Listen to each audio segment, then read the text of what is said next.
so comfortable. Well, you should be in You just need to prison. shake him. You should be in prison. We bailed you out. We bailed you out to come and play this season. You're out here disgracing us. You should be in prison. You facing charges.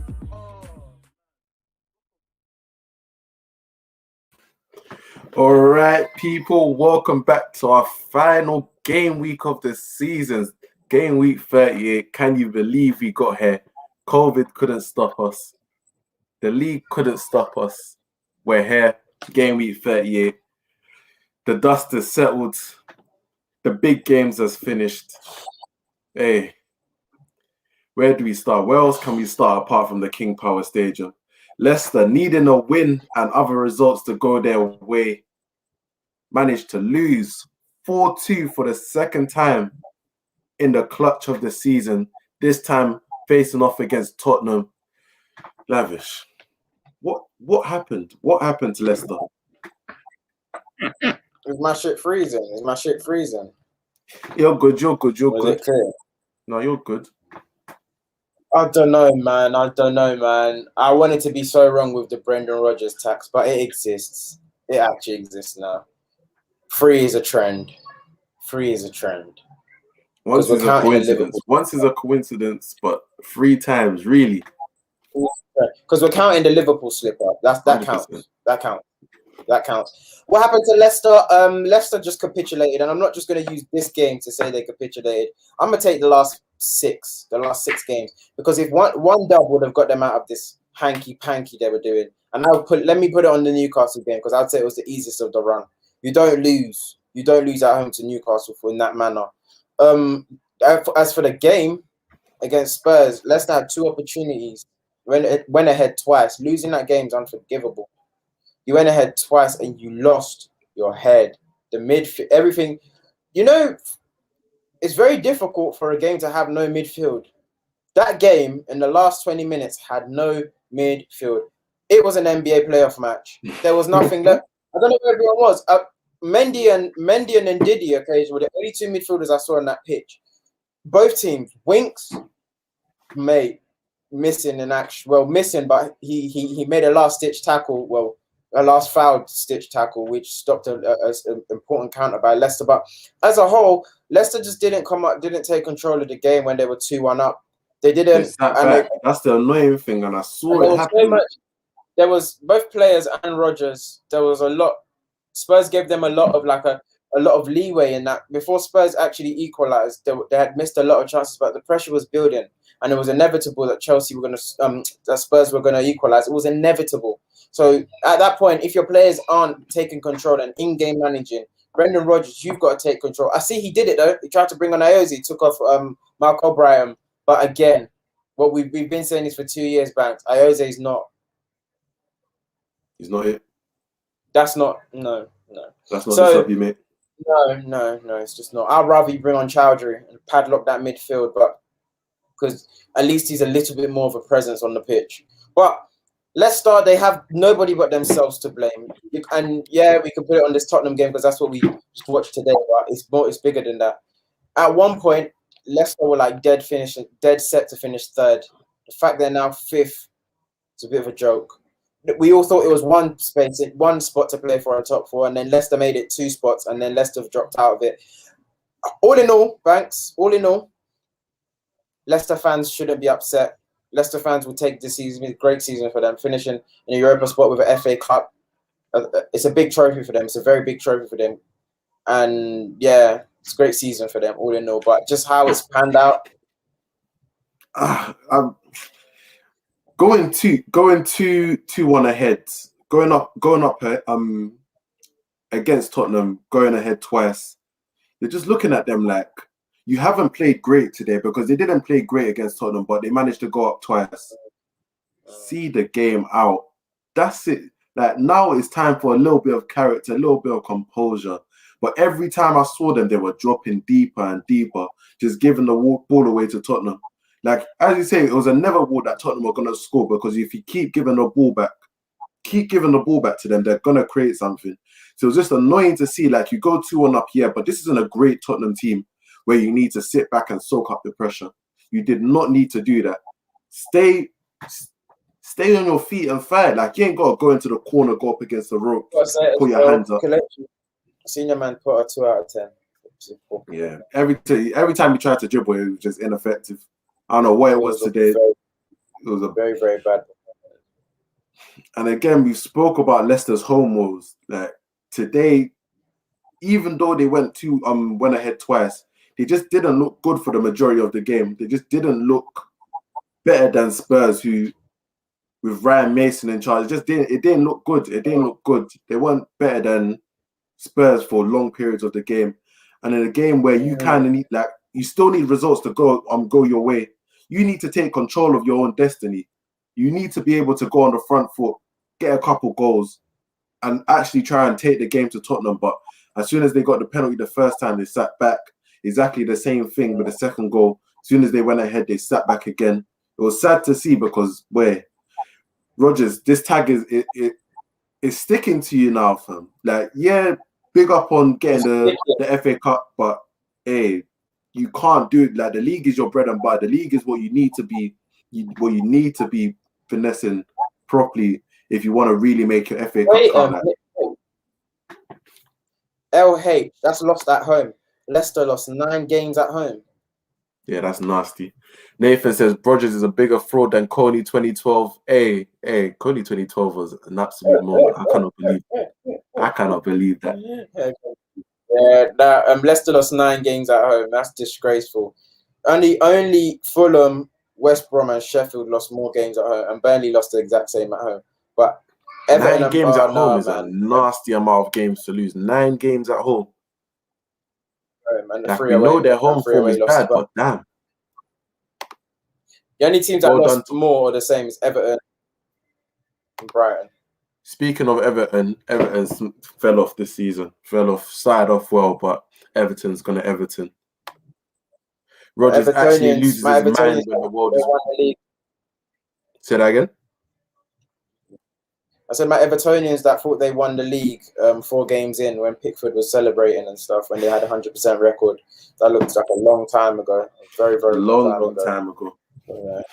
Long time ago. But hey, what are you going to do, really? It's Everton. Even in their what felt like their best ever season, they still managed to let Liverpool finish ahead of them. Beat Liverpool at Anfield as well, just to finish below them. Everton, you got to be a serious club for once in your life. Austin says, FA Cup still feels still good for a club like Leicester, considering they've never won it before. 100%. You got to get his dues for the FA Cup. Everybody knows a feel-good story. You got to love an FA Cup story, but at the same time... And this is the thing, Bax. This is what I was saying on a radio show here. I was telling them if we could all have our way before these last 3 or 4 games, if you could say to Chelsea, would you take top 4 of the FA Cup, they'll take top 4. Would you take to Liverpool? Yeah, Liverpool will take top 4 with how everything's panned out, considering they were 8th like about 4 months ago. And Leicester, would you take 5th in the FA Cup? They'll take 5th in the FA Cup. So I feel like obviously everybody's sad now because you want to win every game, but I feel like everybody wins all in all. I think personally, next season he's bought a little bit of time in terms of like there's nobody in Leicester circles that's really going to be getting onto him because he's won the FA Cup. And he's managed to get them into the Europa League or whatever. But I feel like next season might be a make or break season for Rodgers at Leicester. Even if he didn't win the FA Cup, nobody can come to Brendan Rodgers' office, knock on his door and say like, okay, so what transfers are you making to make us competitive for next season? I disagree. Because you can't... players that can do that. He's taken Leicester to the cusp of top 4 twice, and they fell at the last hurdle. Name 3 players that can say that to him, and he will look at you like, "Wait a minute." I'm not talking about the players. I'm talking about the ownership. They're going to be looking at their team like this is our best Leicester team since the 2016 team, which is the team that won the title, and we're this close. 2 seasons in a row, we're this close away from getting top 4. Is Rodgers the guy to take us? We're going to give Rodgers time. I 100% believe they're going to give him the time and the chance to rectify his mistake next season. But they're going to be looking at this window is not going to last forever. The likes of Maddison, Tillsman, Fofana, they're not going to want to stay in Leicester forever if they're just getting Europa League. They're going to want to play in the biggest tournaments as well. Fofana's inevitable. Fofana's out of all of them is inevitable. Fofana move is inevitable. But I'm The saying other that two, the other two, Tillsman, Belgium international, playing his best football, he's gonna want to play in the biggest stage as well. Like he's not gonna want to be chilling in Europa League forever. So they're gonna give Rodgers the chance to make this right. But at the same time, they're gonna be looking next season. Like if he can't get this team over the line next season, then maybe just maybe the pressure starts to build. okay. Vardy could be on his last legs too. Yeah, they're gonna. I think that's gonna be an issue for Leicester to look at in the off season. They're gonna need to. Yeah, Vardy's phasing out season. If I was them, I'd just go get Danny Ings or something, or you need someone ready made. Danny Blings, get made. They need a striker that's gonna come over and make the impact that Vardy in his prime was making. Would Brentford release Tony? Ivan Tony, that's a shot still. I think that one depends if Brentford make it into the Premier League on next Monday. Because Brentford ain't going to release back-to-back striker, getting rid of Watkins and then Tony. I don't know, but they. I think they will if they don't make it into the into the Premier League. I definitely feel like they'll have to really, especially if a 30-40 million pound bid comes in. Like I feel like it's inevitable. They have to accept that because they're scouting network. They'll go and sign another striker. Yeah, they'll turn another one out. Yeah, so Vardy's an issue because it just hasn't been the same Vardy. Like the Red Bulls ain't been working this season. He's 34 now. It's the thing. It has to come to an end at some point because Vardy's playbook is very high energy and your body can only give it so much. So Leicester now have to do a rebuild. Not rebuild this summer, but they have to be ready to phase Vardy out next season. So they need a big striker or they need a 30 mil striker. I think Tony will be a shout still. I think Tony will be good for them, or maybe Danny Ings. You heard it here first. Slavish giving the Danny Blings, Ivan Tony co-sign for Leicester. You heard it. Go get in the transfer market. Ricky Bowley saying they should go get Abraham. That's another shout because he's off in the summer. There's no way he's sticking around to be disrespected again next season. He needs to go get some games.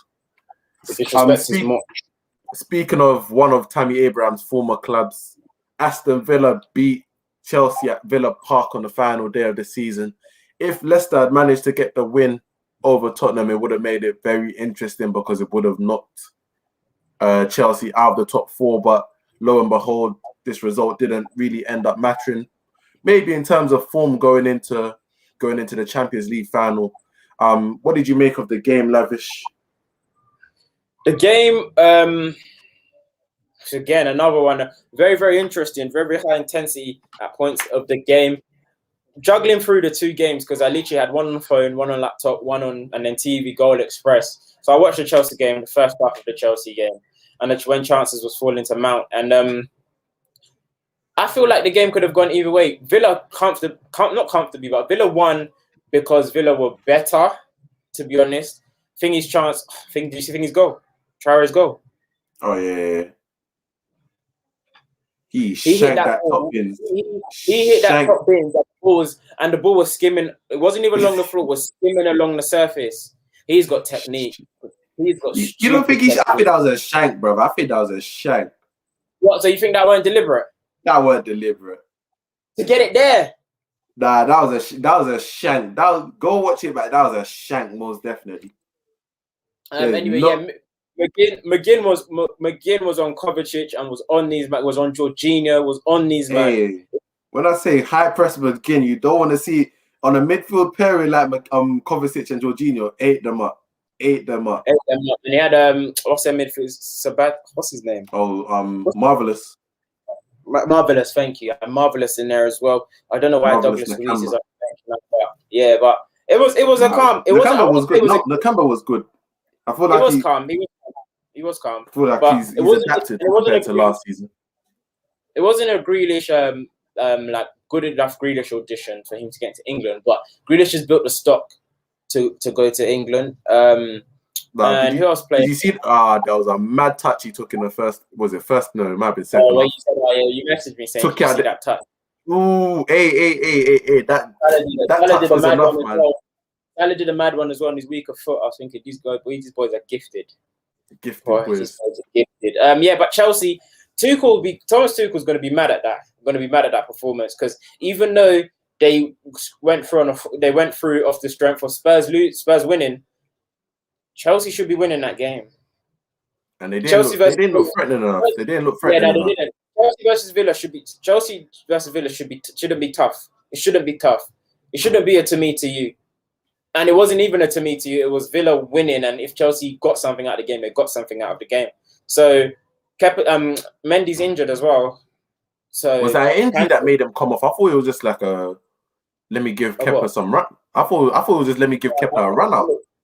They don't do that. They don't do that with keepers. It was an injury. It had to be an injury. It had to be an injury. So maybe Kepa's playing the final, and it's a bit worrying because I thought N'Golo's injury in the game against Leicester, I thought that was just a minor. It was a case of prevention rather than but he actually, the fact he didn't play this game, didn't feature at all. I think he might. I don't know if he's going to play the final. Got a couple issues going into the final. Question marks over their goalkeeper Mendy and Kante. Nathan saying Tuchel isn't a don everyone makes him out to be. Man plays the same football Jose got killed for and gets ratings for it because he's German. Oh damn. Tuchel, that was obviously, if you watched our last stream, that was Lavish's manager of the year. Deny it. I'm not going to deny nothing, but yeah, go on then, run your joke, bro. Run your joke. I'm not running. I'm just letting the people know that didn't watch the other day. That was your manager of the season, innit? A lot of guys are saying he's not the don that you make him out to be. I'm just relaying news to you, innit? I'm just relaying news. But once again, we spoke about Chelsea's attack. Hey man, I'm just relaying news. We spoke about Chelsea's attack over the course of the season. They're not the most potent team. Hey, Pulisic, if Pulisic was auditioning for the Champions League final. I've said this already with Pulisic, Horrid edition. No, I remember when Coutinho, one of his first seasons at Liverpool, he couldn't play 90 minutes. Pulisic can't play 90 minutes. Stop putting Pulisic. He's either an impact sub or you take him off after maximum an hour. Pulisic can't give you a 90. Pulisic is a player that comes on that plays well in bursts. If he comes on for the last 20 of a game, he'll score or assist. Like Pulisic is all action and like he doesn't take his foot off his finger off R2. Like he's all sprints. So if you're wondering why Lavish has reacted like that, it's because Nathan has said Chelsea's was Shine Wesley. Hey, I heard Wesley in a second. I don't even. I heard that. Is he still at Villa? I assume so. Chelsea. If Chelsea going to sign Kane if they lose the Champions League final, because Roman Abramovich is going to get mad. This is why he's the best owner in the world. He's just going to be like, yeah, cool, boom, buy him, and we'll just buy Kane. And it's coming like an NBA deal because I'm hearing he wants to put Abraham, Kepa, and even Cho now, and it's plus P for Kane. Don't tell me they're putting Cho into the package. Cho's on the chopping block. They're putting Cho in that Chelsea pack. You see how they do? 1 minute you're trying to sign for Bayern. Now they're sending you to Tottenham. Now they're sending you to Tottenham. Cho needs to go replace Sancho, and Sancho goes United. Cho go Dortmund. See, you got the right idea. Hey, that's it. Cho go Dortmund. I live in the transfer market. All right. Moving on to the Liverpool game. 2-0 at home to Crystal Palace secured them third place. Considering the way the season had gone initially, people are calling it the worst title defense ever. Things of this nature. What do you rate Liverpool's season? The worst title defense ever was Chelsea. You remember Mourinho's first season at Chelsea. That's the worst title defense ever. Was that worse than Leicester's? Was that worse than Leicester's? There's a Leicester tax. Okay. There's a Leicester tax. There's a Ranieri and Leicester tax. But that Chelsea one's the worst one because how they was getting peeled open. It just got very dark. We have who? Who? Who? Read that out for the fans. Nathan says, I wouldn't take Cho at Sparta Prague. We have Klozek. Hozek. Adam Hozek. Sparta Prague, Czech Republic. Lozek. 18 years of age. Nathan's criminal. You know? Nathan's criminal. You got to get Nathan off FM. Get him off FM. Just get him off FM, man. Take Cho at Sparta Prague. It's not the worst title defense ever. Firstly, let's really give this match what it actually is. I messaged him. I said, when you finished that match, did you stand up and clap for Sir Roy? Did you clap for him? 40 plus years in managerial experience is crazy. So you're gonna stand up. You've seen generations of players, and you're gonna applaud Sir Roy because he's good. He's done miles. He's been around. I tell you the biggest thing I remember Roy Hodgson for? That video on Twitter. That video on Twitter when Josh taking a penalty. This penalty could really save Roy's career here. But look back at Roy. Fuck that. And he's scared of it. Hey, that's the funniest shit I've ever seen. Is the way he looked back at that. Roy Hodgson does well. Roy Hodgson does well when he gets a banging job, but it's not his fault. It's just the people that hire him, because some managers are meant for certain levels. Now, the thing is, if you do well in a certain level, it doesn't mean you have to rank up. And every time he's ranked up, he shut the bed. Do you get? So it's not his fault that he didn't do well at Liverpool, or didn't do well at England. Just allow him. Just like he's level. Crystal Palace and these type of teams are his level.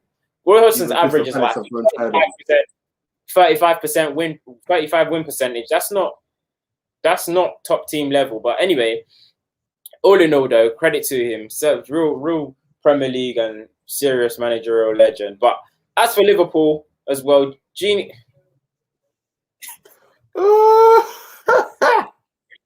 Watch the Euros. Hozek will play England while Cho is doing Jared Dudley being a cheerleader at home. Hey, you gotta get this hate out your heart. Yeah. Too much hate in your heart. Hey, so Gini Wijnaldum as well. He's on his way out. Liverpool, man, you're just lucky he came third. And you look at it in the grand scheme of things, Liverpool several months ago, if we said they'll finish third, everyone would be like, allow it. But Liverpool, they literally snuck through the back door and got into the Champions League spot. Stay at the Barclays. United, West Brom, all giving Liverpool wins. The state of you people. Speaking. She wanted to give Pepito his Pepe. You gotta give him because you sold your stock with him. You clowned him. I don't give a heck. What are you saying? You're not getting brought in by the everybody eats part of the season. I don't give a heck. Listen, everybody eats this part of the season. It does for me. Whatever Pepe did after we dropped out of the Villarreal, after we dropped out of the Europa League, it doesn't matter. It's very easy to play for Arsenal from that Villarreal point onwards. I don't care. You lot have been cooking. That's what's killing me. You lot have been cooking since you got knocked out of everything and your season became worthless. How are you gonna cook when the season means nothing? What are you playing for? Anyone can play this. You're a big team because you play well under pressure and you win the big stuff, or you get close. You weren't even close. Villarreal are crap. Villarreal are so crap. Like if Man United get like 3 injuries, then it becomes a bit level. Villarreal are bad. Villarreal are bad. Villarreal are so bad. And the sad part is I think Roma will pop Villarreal. A fully fit Roma, will pop Villarreal. Hey. But anyway, Pepe, well done. 2 goals, well done. Literally. I think it's what? I think it's 10 goals in his last 14 games or something along those lines. I don't give a heck. I promise you, I don't care. I do not Julie, care. see, I've tried to back your boy, man. I do not care. Nathan saying Pepe has the most goal involvements this season, but hey, what do I know? Oh, don't tell me he's a Pepe hive as well. Listen. This there's no one in Arsenal that's getting flowers because we did nothing. This is our worst season. So anyone that's trying to appreciate their stock, just stop it. Just stop it. I remember earlier in the season when you lot started losing again, and people like, I hope you lot see the value of Xhaka now. Hey, you lot are never getting out the ghetto. You are never getting out the ghetto. Man. He was good today though, but we're never getting out the ghetto. But he's got to go. People are saying Leclerc out and they're saying people's name. They're not including Xhaka. He's got to go. He's not good enough. He's not good enough. You lot should be happy though. You lot missed out, even though you won. You missed out on Europa Conference fantastic. League. That's what I was going to say. Fantastic that we didn't get that Conference League because we didn't want to be traveling to Armenia. We didn't want to be traveling to Sokovia. Yeah, Sokovia. Yeah, Nova Scotia and these places. Nobody wants to go into places and learning. It's not a geography lesson. It's really not a geography lesson. It's not a game of mastermind. Hey. Asking us to. Can you imagine the guys that finished third in the group stages of the Europa League filter into that competition? Yeah, that's how it goes. It's just basically like a League One. Imagine it's like you have Premier League Championship, and Championship will be Europa. It's just League One. So the same format that happens for the Champions League, and that third goes into Europa. Third of Europa will go into Conference League. It's the same thing. That is nasty. That is so nasty. So it's just it's a cash cow. It's a cash cow, and I'm just so happy that we're not in it. I'm just so happy because I think Arteta would have come out and said something like, "Yeah, now we've got a plan for Europe next year." Like, he would have milked it. He would have milked it. Once again, I did not miss Europe with this team. Yeah, I did not miss Europe with this team. The thing about Arsenal, the thing about Arteta is, I think Arsenal fans need to understand, and what we need to demand from the next manager we hire is we need a winner. Arteta is a born loser. He doesn't really know about winning real stuff. At Man City, okay, he was the assistant when they was winning, but I'm talking it's too late. You can't teach your old dog new tricks. He was already a loser by then. Won a couple FA Cups. So at all stages of his life, he lost. I'm not having this. It's just a loser. So just get him out. Get him out. Just get him out. Legit, just get him out because you can't. The in-game management, the man management, the starting lineup, the tactics, the style of play. The only thing I can give Arteta, the one thing I can say, yeah, hats off to you, is you patterned our defense to some extent. You patterned the defensive shape. Like our defensive was strong. And then one thing I asked you to fix. Okay, yeah, you've made us not just be left-hand side dominated. Now we've attacked kind of on both flanks, but besides that, you've done nothing, bro. You've done nothing. What is it? You can put fix Arsenal's defense on the CV when he's applying for a new job. Yeah. Bullet points. What did you do at your last job? Fix Arsenal's defense. Help them use the right side of the pitch. Cancelled Mesut Ozil's contract. Literally, that's it. Those three things. Hey, people believe in El Neni. Right, let's take this home. Let's take this home, man. Manchester City 5-0. Aguero's last appearance for Manchester City. They obviously lifted the title. I don't know. I quickly tuned into the Manchester City game, bro. It sounded as if there was still no fans in there. You lot think I'm bad. I didn't think there was fans. I didn't think there was fans in there. These are supposed to be celebrating their title. I hear nothing. The club is not real. It's not a real thing. It's not a real thing. Tin Pot Club, man. Tin Pot Club. But the thing is, their success. They have a success story. So hey, it's easy there. It's really easy there. It's just a well-run club. Shem, can you believe it's actually been one of our best defensive seasons? That's what I'm saying. Yeah, that's what I'm saying. That's what I'm saying. He's done well defensively. He's had a great season defensively, but this season. There's just so many games. There's so many games that you're just seeing Sterling scoring ahead. Okay, let me not even move from the defensive, but going forward, bloody hell, Spanish word, bare political higgy haga and jargon. Bare PR.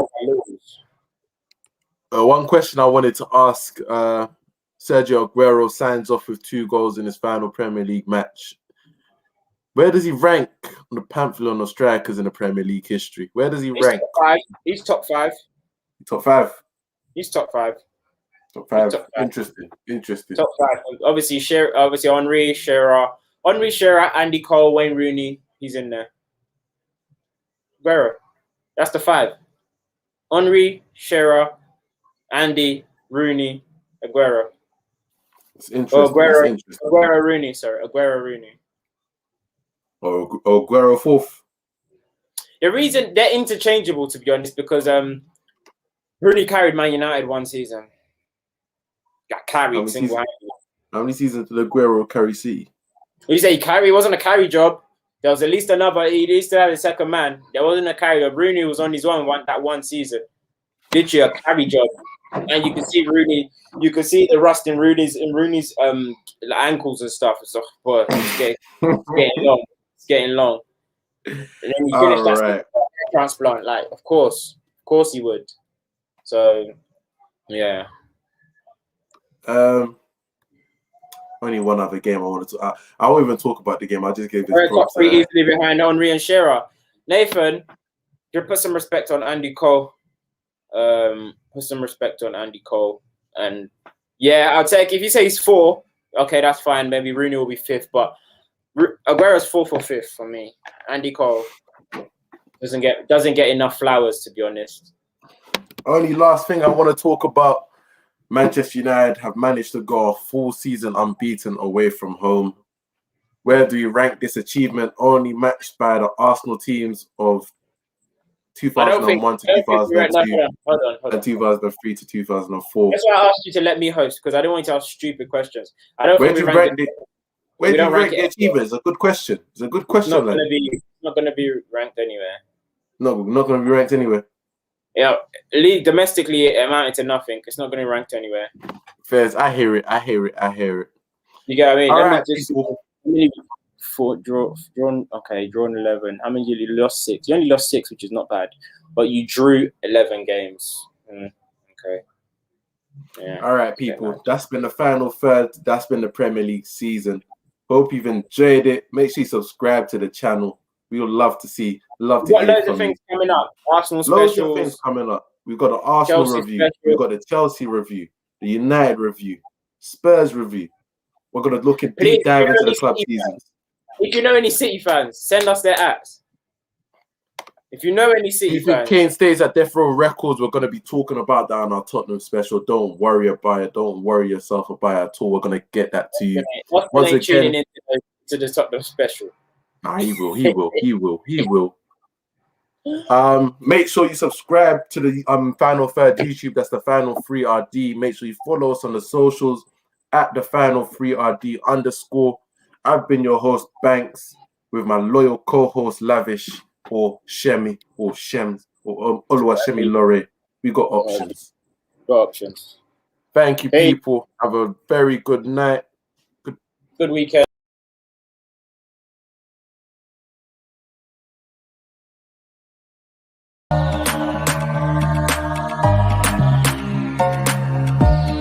Now listening to The Final Third. I think Pepe's so coachable. Wow, you should be in just need to shake him. You should be in prison. We bailed you out. We bailed you out to come and play this season. You're out here disgracing us. You should be in prison. You should be facing charges.